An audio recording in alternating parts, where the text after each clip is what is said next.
Welcome everyone to today's special episode of podcast. আজকের এপিসোডে আমরা যাকে পেয়েছি আমাদের সঙ্গে, he is a very special one, and আজকের গেস্টে আছেন someone whose journey is very inspirational and very motivating. By profession is as a doctor, also he is a zoology teacher.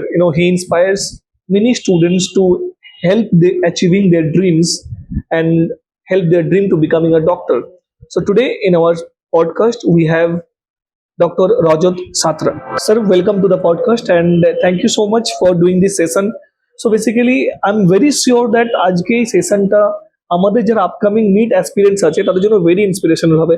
So sir, first of all please give some introduction to the audience যারা আপনাকে দেখছে আজকের এই পডকাস্টে। যদি আপনি আপনার নিজের introduction নিয়ে একটু বলেন। Thank you, sir. First of all, thank you so much for having Thank me in your podcast. And actually, it's my pleasure to talk to you, sir, about my It's- journey and all. So, first of all, আমি নিজের একটু just ইন্ট্রোটা just basically দিয়ে দিই। Mhm. হচ্ছে আমি sir যেমন বললেন, আমি doctor Rajat Santra. So, I have qualified NEET in 2017, and I am graduated from Dr. R. Ahmed Dental College and Hospital, BDS, and then I did my house surgeonship in Calcutta Medical College and Hospital in the Department of Oral and Maxillofacial Surgery. Then I did my MDS also from Dr. R. Ahmed Dental College and Hospital. Okay, so আপনার যে জার্নিটা শুনলাম, মোটামুটি আপনি BDS করলেন, তারপর MDS করেছেন। তো স্যার, আপনি তাহলে বাই প্রফেশন, যেটা আমরা জানি যে আপনি এজ এ প্র্যাকটিস এখনো করছেন বা চেম্বার করছেন, তো তার পাশাপাশি স্যার এই প্যাশনটা কিভাবে আসলো? মানে জুলজি সাবজেক্টটা পড়ানো বা যে নিউ অ্যাসপিরেন্টস আছে তাদেরকে এই ড্রিমটা অ্যাচিভ করতে হেল্প করা, যে অ্যাসপিরেশনটা, তো সেটা কিভাবে আসলো এবং আপনি কবে থেকে ভাবলেন এই জিনিসটা? অ্যাকচুয়ালি স্যার, যখন আমি নিজে প্রিপারেশন নিচ্ছিলাম তখন থেকেই মানে আমার পড়াতে ভালো লাগতো আর কি। তো যখন আমি নিট কোয়ালিফাই করি, তো নিট কোয়ালিফাই করার পর থেকেই আমি তখন থেকে যারা নিটের যারা অ্যাসপিরেন্টস তাদেরকে আমি গাইড করা স্টার্ট করি। মানে আমার যে জার্নিতে, মানে অবভিয়াসলি এটা সবাই জানে যে নিট জার্নি বা যে কোনো কম্পিটিটিভ এক্সামে যে জার্নি হয় সেটা এক্স্যাক্টলি সাইনোসয়েডাল কার্ভের মতো হয়, বা there is a trough and crest. Yes, হ্যাঁ, yes. তো সব Absolutely. মানে সেখানে কিছু পজিটিভিটি আছে, কিছু নেগেটিভ সাইডও আছে। তো আমি জাস্ট তাদেরকে, মানে স্টুডেন্টদেরকে গাইড করতে আমার ভালো লাগে, যে আমার যে জার্নির ডিউরিং মাই জার্নি যা যা আমি প্রবলেম ফেস করেছি বা যেখানে যেখানে আমার ফল্ট থেকে গেছে, মানে আমি প্রপার গাইডেন্স পাইনি কারোর কাছ থেকে, Yes. সেই জায়গাটাতে আমি মানে তখন থেকে আমি ভেবেছি যে আমি যদি স্টুডেন্টদেরকে আমার একটুখানি এক্সপিরিয়েন্স যদি আমি শেয়ার করতে পারি, বা তাদের মধ্যে যদি 1%ও সেখান থেকে মানে মোটিভেট হয় বা সেখান থেকে যদি Correct. মানে এগিয়ে যায়, তাহলে that will be helpful for Definitely, them also. definitely, sir. So I hope you continue to serve in this way, sir, in near future also. And also, we are very pleased and honored to have you Thank you. in our team. And definitely, it will strengthen to the next level because you hold an expertise to a particular subject or to a particular, part of biology, as I said, human physiology or some, and these portions. So definitely, students will get the best service from you. Sure. Sir, একটা জিনিস আমি বলুন, মানে যখন আপনি নিটের preparation বা এন্ট্রান্সের যে প্রিপারেশনটা হয় না, একটা কথা আপনি বললেন যে এটা সাইনোসয়েডাল ওয়েভের মতো, মানে কার্ভের মতো হয়। They will see the high points of their journey, they will see the low points of their journey also. তো যখন আপনি এজ এ অ্যাসপিরেন্ট ছিলেন, তো everyone can handle those high points, right? It is very easy to handle, but when you see this low points of your life, how difficult was it for you to handle those situations and how you overcome those situations in that particular time? Not as a teacher, I'm asking you as an aspirant. Okay, so মানে আপনি যে এই জায়গাটা বললেন যে হ্যাঁ। High point গুলো, মানে তখন কি হয় যে আমার মনে হয় যে হাই পয়েন্ট তো লো পয়েন্টের মতোই crucial, in the sense of কি মানে ধরুন অ্যাজ এ স্টুডেন্ট আমার হাই পয়েন্ট কি কি, যে আমি পরিশ্রম করেছি, Yes. আমি রিওয়ার্ড পেয়েছি, আমি কোনো মক টেস্ট দিয়েছি, আমি ভালো ভালো স্কোর result পেয়েছি। Yes, এবার সেই স্কোরটা যে আমি করতে পেরেছি, সেখান থেকে মানে আমার ক্যারিড হয়ে যাওয়ার মতো কিছু হয়নি, yes. Because the D day is the ultimate thing. Correct, তো একদম। ডি ডের জন্য আমার এই যে এক্সাইটমেন্ট বা একটা যে মানে অনেক সময়, মানে আমি ফর এক্সাম্পল আমি এক্সাম্পল দিই, তো আমার সঙ্গে যারা প্রিপারেশন নিয়েছে আমার খুব কাছের 2-3 জন বন্ধু, তো তারা কিন্তু নিট কোয়ালিফাই করতে পারেনি। তো আমি মানে কাউকে আমি মানে করছি না, বাট ডিমিন করছি না, বাট আমি যে ব্যাপারটা আমি তাদের এক্সপিরিয়েন্স মানে আমি এটা শেয়ার করছি। আমি নোটিস করেছি যে তারা কিন্তু ডিনায়াল মোডে থাকতো। মানে ধরুন আমি যদি একটা এক্সামে, আমি যদি ফিজিক্সে আমি যদি কম নাম্বার পাই বা আমি যদি কেমিস্ট্রিতে কম নাম্বার পাই, তাহলে কিন্তু আমাকে সেটা আগে অ্যাকসেপ্ট করতে হবে যে আই ডিড দ্য মিস্টেক। আমার সেখানে কোনো না কোনো লুফলস আছে, আমার পড়াশোনাতে সেখানে কোনো না কোনো ফল্ট আছে। ফার্স্ট হচ্ছে acceptance. If you can't accept anything, then you can't do betterment of this. তো আমার মানে আমি এটা রিয়েলাইজ করেছি, এবং ইনিশিয়ালি হয়তো আমিও সেই ফেজের মধ্যে ছিলাম যে আমি অ্যাকসেপ্ট করতাম না যে আমার জেনুইনলি ভুল আছে, বা আমি জেনুইনলি আমাকে এটাতে হার্ডওয়ার্ক করতে হবে। মানে আমি ভাবতাম যে ঠিক আছে চলো মানে হয়ে যাবে, বাট ইভেনচুয়ালি কিন্তু এটা হয় না। So basically, so self-evolution is the toughest job. Exactly. To prove yourself wrong, that I'm doing these mistakes, and to accept this mistake, it is not that easy. Easy, exactly. When someone praise us, আমরা খুব খুশি হই, exactly. But when someone criticize us, it is not easy to handle the criticism, right? মানে আমরা accept করতে পারি না যে কেউ আমাকে কি করে ক্রিটিসাইজ করতে পারে। Yes. এবং ডাউনের যে কথাটা, যে যখন খুব লো ফিল হতো বা কিছু হতো, তো আলটিমেটলি মানে ওই গীতাতে যে পার্টটা আছে না, যে গ্রহাণী পরিবর্তনতে সুখা নিচ্ছ দুঃখা নিচ্ছ, তো ওই জিনিসটাকেই মাথার মধ্যে ওই মানে চলতো যে ঠিক আছে, ইটস আ টাইম, Yes. তো মানে ইট উইল পাস। সো আমাকে থ্রু আউট দ্য জার্নি একটা পজিটিভ অ্যাপ্রোচে লেগে থাকতে হবে, এবং সেই ফাইনাল যে ডি এর জন্য আমাকে ফুল আমার সমস্ত কিছু এনার্জি ওখানে। আমরা সেটা সবাই জানি, একটা কথা আছে না যে the best thing about time that is changes. So কখনোই ভালো সময় বা খারাপ সময় মানুষের কনস্ট্যান্ট কন্টিনিউয়াস থাকে না, তো এটা একটা খুব ভালো পজিটিভ। তো তোমরা যারা দেখছো তারা অবশ্যই জিনিসটা মাথায় রাখবে, যখন এই লো ফেজ গুলো চলে না, এটাও কিন্তু that gives you some lessons. হ্যাঁ, that will prepare you for the day, যেটা স্যার বললেন যে আলটিমেট যে ডেটা তুমি দিতে যাচ্ছ, like 3rd of May in 2026, তো ওই জার্নিটা, ওই দিনটার জন্য কিন্তু তোমাকে প্রিপেয়ার্ড করছে, both mentally and also academically, right? So sir তারপর আমি একটা কথা বলছি, মানে যে একটা স্টুডেন্ট হিসাবে যখন আপনি অ্যাসপিরেশনাল যখন আপনি নিয়েছিলেন যে I want to become a doctor, and now when you finally become a doctor, then what was the feeling, and finally that yes, আমি যেটা চাইছিলাম আর finally I have achieved it. So how you express that feeling?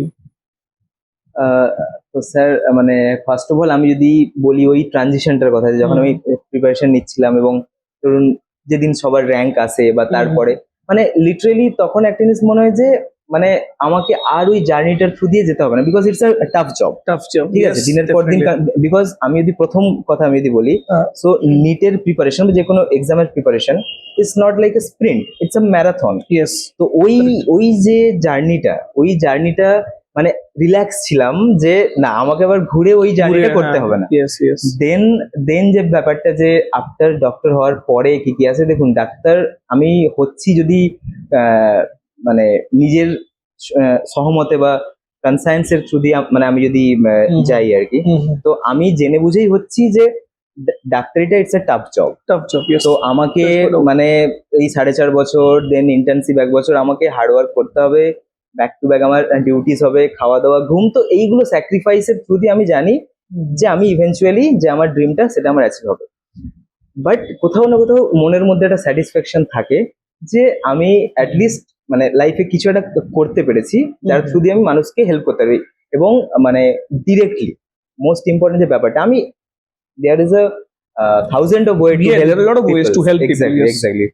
A lot of ways, but মানে এত কাছ থেকে, এত ভিসিনিটিতে কোনো মানুষের জন্য কিছু করা, তো সেটা একটা বড় পাওনা আর কি। এবং যখন আলটিমেটলি যখন মানুষের মুখে সেই হাসিটা দেখি এবং যে ফিডব্যাকটা পাই, তো মনে হয় যে সমস্ত জার্নি বা সমস্ত পরিশ্রম ওখানেই সেখানে একদম কারেক্ট, একদম ঠিক কথা বলেছেন স্যার। মানে বেসিক্যালি যেটা বললেন না যে যেটা আমি একটা Michael Phelps, he is a Olympic gold winner many times, but ওনার একটা পডকাস্ট আমি দেখেছিলাম, উনি বলেছেন যে I hate losing rather than I am enjoying my success, but I hate losing, right? যেটা আপনি বললেন যে এই জার্নিটা আবার একবার 0 থেকে স্টার্ট করাটা, it is not that easy, right? Because যেটা আপনি বললেন যে এটা স্প্রিন্ট নয়, বিকজ যে কোনো স্প্রিন্ট জিততে গেলে মোটিভেশন কাজ করে, বাট যখন আপনি ম্যারাথনের কথা বলছেন, there motivation will play very very less important but they সেখানে discipline, consistency, resilience. resilience, So dedication, everything. these dedications, yes, these are the factors which will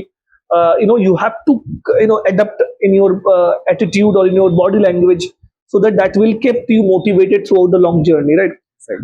তো স্যার আপনি ধরুন এই যে জিওলজি সাবজেক্টটা নিয়ে এবার একটুখানি আসে নিটের পয়েন্ট অফ ভিউ যদি বলি, তো সামনে 3rd মে আমাদের এক্সামস আসছে, তো এখানে জিওলজি সাবজেক্টটাকে একটা স্টুডেন্টের এই যে রিমেনিং ডেজগুলো আছে, যদি কারোর কোনো জায়গায় প্রবলেম থাকে, তো সেই জায়গাটা কিভাবে প্রিপারেশন করা, আইডিয়াল মেথডটা কি? যেহেতু মানে সময়টা খুব কম, ঠিক আছে, তো যারা প্রথম থেকে ভালোভাবে, যাদের জুলজির বেসিক্যালি মানে আমি যদি হিউম্যান ফিজিওলজি পোর্শনটা বলি, তো মানে দেখুন জুলজি আর বোটানি কিন্তু ইকুয়ালি মার্কস স্প্লিট করে, আচ্ছা, kind of, মোটামুটি 50-50, 45 হ্যাঁ মানে ওটা জাস্ট একটু আধটু মানে আপ ডাউন করে, বাট মোটামুটি সেম। তো সেখানে মানে বায়োলজি সাবজেক্ট আমি যদি বলি, comparatively this is low hanging fruits. তো আমার যে জিনিসটা লো হ্যাঙ্গিং ফ্রুট, যেটা আমার পরীক্ষার্থীরা যারা আমার কম্পিটিটর, তারা সবাই যখন ওটা ইজিলি ওটাতে মার্কস আনবে, পাচ্ছে, সেখানে যদি আমি কিছু ভুল করি, তো তখন কিন্তু আমি ওই বাকিদের থেকে পিছিয়ে যাচ্ছি, বললাম, ঠিক আছে। তো ওখানে কিন্তু আমাদের ভুল করার স্কোপটা কিন্তু খুবই কম, মানে আমাদের একদমই ফার্স্ট ভাবতে হবে যে মানে অ্যাজ মাচ অ্যাজ পসিবল আমি বায়োতে স্কোর করতে পারি। তার মধ্যে আমি যদি ফিজিওলজি পোর্শন বলি বা জুলজি পোর্শন বলি, তো হিউম্যান ফিজিওলজিতে প্রত্যেক চ্যাপ্টারের মধ্যেই যা যা চ্যাপ্টার্স আছে ক্লাস 11-এ বা ক্লাস 12-এর রিপ্রোডাকশন এন্ড অল, তো প্রত্যেক চ্যাপ্টারের যে কোরে কিছু কনসেপ্ট আছে। ফর এক্সাম্পল আমি যদি নিউরোলজি নিই, তো সেখানে আমার জেনারেশন অফ নার্ভ ইম্পালসেস, বা আমি যদি কিডনি নিই মানে নেফ্রোলজিতে কাউন্টার কারেন্ট মেকানিজম, তো সেখানে প্রত্যেকটা চ্যাপ্টারে কিছু কিছু কোর পার্ট আছে যেটা কিন্তু কনসেপচুয়াল। কারেক্ট। তো আই হোপ যারা সিরিয়াস অ্যাসপিরেন্ট, যারা আর 2 মাস বাকি, যারা মানে অ্যাপিয়ার হবে এক্সামে, সো তারা তাদের এই ফান্ডামেন্টাল থিংগুলো ক্লিয়ার করে রেখেছো, ঠিক আছে। আর বাকি কিছু থিংস আছে যেগুলো তোমাকে মেমোরাইজ করতে হবে। ইন জুলজিস পয়েন্ট অফ ভিউ আমি যদি মানে অ্যানিমাল কিংডমের কথা বলি, অ্যানিমাল টিস্যুর কিছু কিছু পার্ট বলি, সেগুলো কিন্তু কিছু জিনিস আমাদেরকে মনে রাখতে হবে, ঠিক আছে। এই যে স্যার মনে রাখার কোনো কি পার্টিকুলার কোনো টেকনিক আছে, মানে আপনি কি কোনো পার্টিকুলার টেকনিক ফলো করতেন মানে মেমোরাইজ?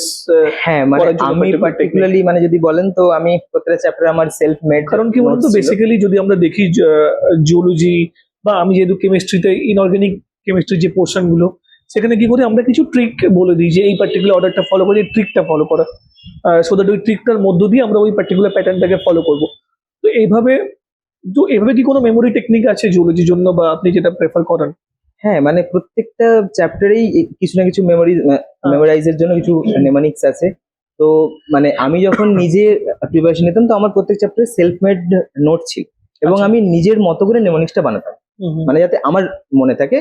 আমি সেটা বাংলাতে বানাই, আমি যেভাবে রিলেট করে পারতাম আমি বানিয়ে নিতাম। আচ্ছা। তো আমি স্টুডেন্টদেরকেও চেষ্টা করি, যারা আমার ক্লাস মানে অ্যাটেন্ড করবে এই সেশন থেকে, আমি কিন্তু ক্লাসে ওই রকম ভাবে আমি কিন্তু নেমোনিক্স লেখাবো, এবং যাতে ওদের ইজিলি মানে যাতে না ভুলে, এবং অবভিয়াসলি দিস আর মানে খুবই হেল্পফুল, বিকজ ওই স্ট্রেসের মধ্যে যখন এক্সাম দেবে, তখন কিন্তু সোজা জিনিসও আমাদের অনেক সময় কিন্তু ভুল হয়ে যায়। তখন কিন্তু নেমোনিক্স খুব ইম্পর্টেন্ট, যে কোনো যাতে কনফিউশন ক্রিয়েট না হয়। আর ইজি কোশ্চেন যখন মিস হয়ে যায় বা আমার কনফিউশন হয়ে যায়, তখন তো কনফিডেন্স লেভেলের উপর খুব একটা এফেক্ট পড়ে। তো স্যার বেসিক্যালি যদি আমরা দেখি যে এক্সাম তো 3rd মে 2026 এর যে নিট এক্সামটা যদি কথা বলি আমরা, তো সেখানে যদি আমি বলি আপনাকে যে টাইম ডিভিশনের জন্য বায়োলজির জন্য একটা স্টুডেন্টের কতটা আইডিয়ালি টাইম দেওয়া উচিত, সো দ্যাট তারা ফিজিক্স এবং কেমিস্ট্রি থেকেও like if is going for 180 or 180 in chemistry, like 160 or 170 from the physics, তো বায়োলজি থেকে কতটা টাইম দেওয়াটা উচিত, so that and also at the same time he can maximize the score from the biology portion also? তো sir মানে এই ব্যাপারটিকে আমি খুব স্টুডেন্ট স্পেসিফিক বলে ভাবি, বিকজ এভরি স্টুডেন্ট বা every aspirant has their own strength and weaknesses. Yes, correct. তো let's suppose যদি কারোর মানে আমি যেটা করেছিলাম, মানে আমি আমার অ্যাপ্রোচটা বলতে পারি, এবং সেটা আমি বলি যে প্রথমে বায়োলজিটা করে নেওয়াটা বেটার। একদম 100%। এটা আমরা সবাই মানে আমরা ফিজিক্স টিচারও সেম জিনিস বলে, কেমিস্ট্রি টিচার হলেও আমি সেই জিনিসটা বলি, because biology is the backbone of NEET, right? Without 50% weightage ওর উপরই আছে, বাকি 50%টা কেমিস্ট্রি ফিজিক্স মিলিয়ে। এবং যেটা আপনি একটা কথা বললেন যে বায়োলজিতে যদি পিছিয়ে পড়ি, তাহলে সেটা মেকআপ করার জায়গা নেই, it is almost impossible.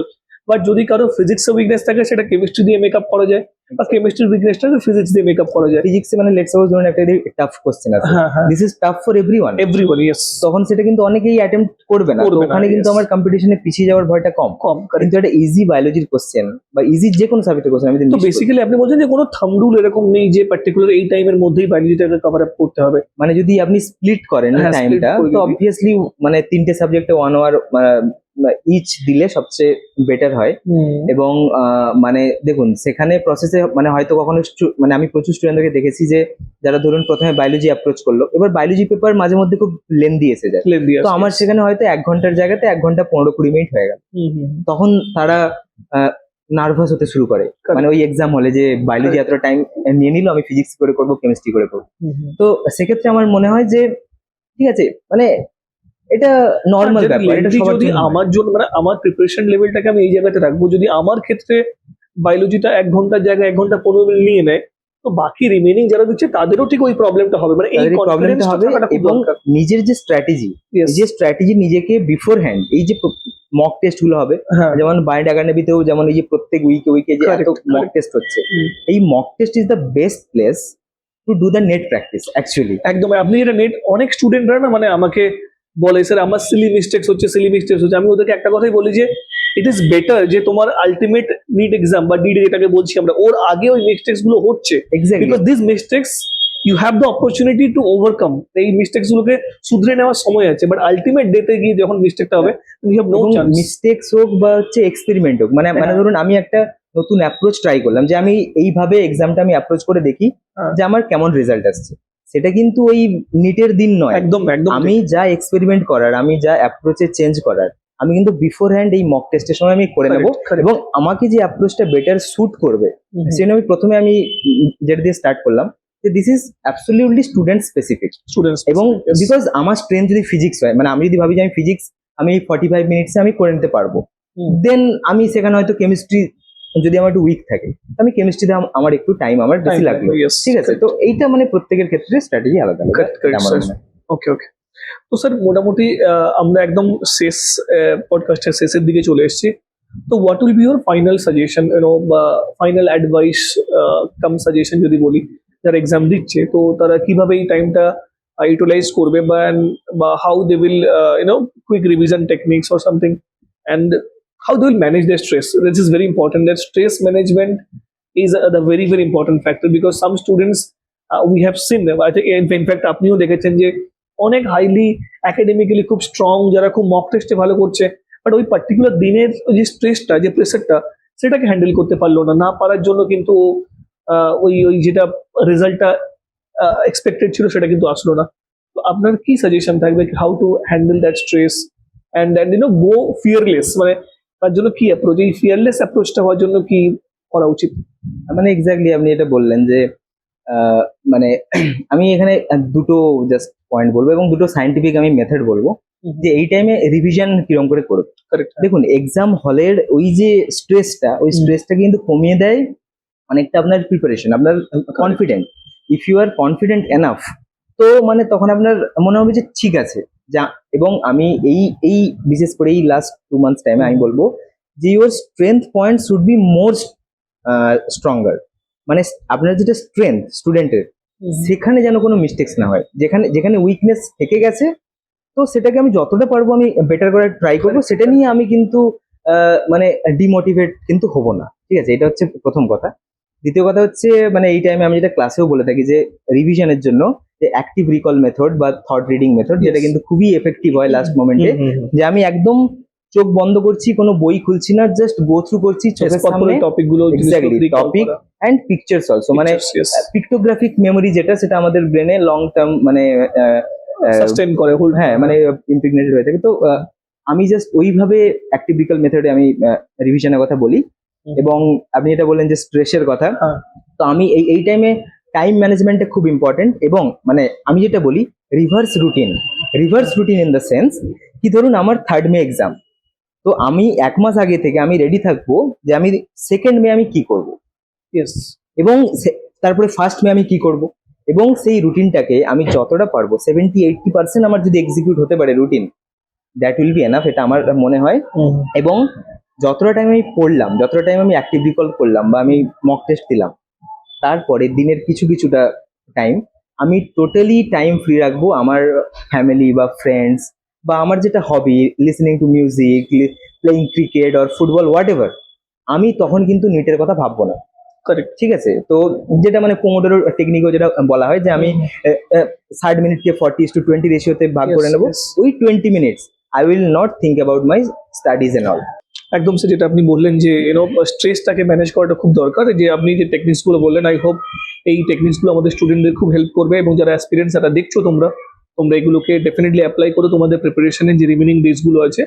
And we are definitely hopeful কি তোমাদের এক্সাম খুব ভালো হবে, এবং নিজের ওপর কনফিডেন্স রেখো, বিশ্বাস রেখো that you can do this, এই কনফিডেন্সটা থাকাটা খুব দরকার। ওকে, তো thank you so much sir once again, because I can definitely assure you that যে স্টুডেন্টস আপনার শুনলো, আপনার কথাগুলো, আপনার জার্নিটা শুনলো, that is none other than is nothing less than inspirational and motivational definitely. And once again thank you so much sir, and যারা তোমরা দেখছো তোমাদেরকেও অনেক অনেক বেস্ট উইশেস থাকলো এক্সামের জন্য। আবার দেখা হচ্ছে এরকম একটা কোনো একটা টপিক নিয়ে নেক্সট পডকাস্টে। ভালো থেকো, সুস্থ থেকো, এন্ড পড়াশোনা করতে থেকো। Thank you.